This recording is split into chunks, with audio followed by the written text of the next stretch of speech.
வணக்கம். நல்லா இருக்கீங்களா? வர சண்டே திருவண்ணாமலை மாவட்டத்தில் இளைஞரணியோட வடக்கு மண்டல நிர்வாகி சந்திப்பு நடக்க போறதா தலைமை கழகம் அறிவிச்சது உங்க எல்லாருக்கும் தெரிஞ்சிருக்கும்.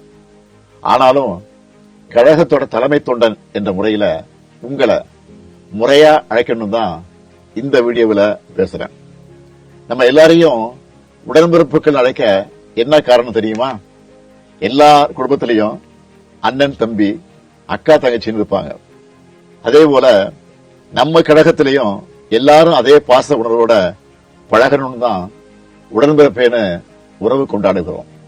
அப்படிப்பட்ட நம்ம கழகத்தோட இளைஞரணி செயலாளராக இருக்கிற தம்பி உதயநிதி அவர்கள் உங்க எல்லாரையும் கொள்கை அளவுல வளர்த்தெடுக்கணும்னு பாசறை பக்கம் தொடங்கி சமீபத்தில் வல்லூர் கோட்டத்தில் நடந்த அறிவு திருவிழா வரைக்கும் ஏராளமான முன்னெடுப்புகளை செஞ்சிட்டு இருக்காரு.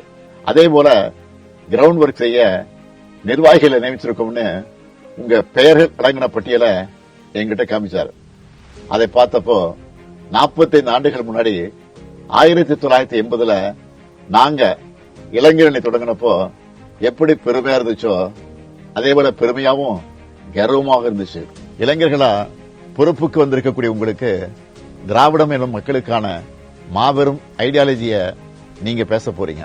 திராவிட முன்னேற்ற கழகம் எனும் மாபெரும் மக்கள் இயக்கத்தை அடுத்தடுத்த தலைமுறைக்கு கொண்டு போற தமிழ்நாட்டோட உரிமைகளுக்காக தமிழோட உயர்வுக்காக போராடுகிற மாபெரும் வரலாற்று கடமை வந்திருக்கு.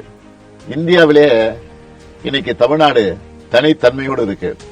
அந்த லெகசியோட தொடர்ச்சியா நீங்க வரப்போறீங்க என்பதை நினைச்சு எனக்கு பெருமையா இருக்கு.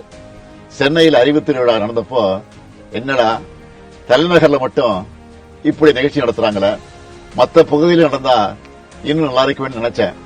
தம்பி உதயநிதி அவர்கள் இந்த வடக்கு மண்டல நிர்வாகி சந்திப்புக்கான அழைப்பிதழ என்கிட்ட கொடுத்து வடக்கு மண்டலத்தில் இருக்கிற 29 கழக மாவட்டங்கள் 91 சட்டமன்ற தொகுதியில் இருந்து கிளை வார்டு பாகலூரில் நியமிக்கப்பட்டிருக்கக்கூடிய 1,30,000 இளைஞர்கள் வராங்கன்னு சொன்னதும் வார்டு கிராம அளவில் இந்த அறிவு திருவிழா நடக்க போகுதுன்னு ரொம்ப மகிழ்ச்சியா இருந்துச்சு.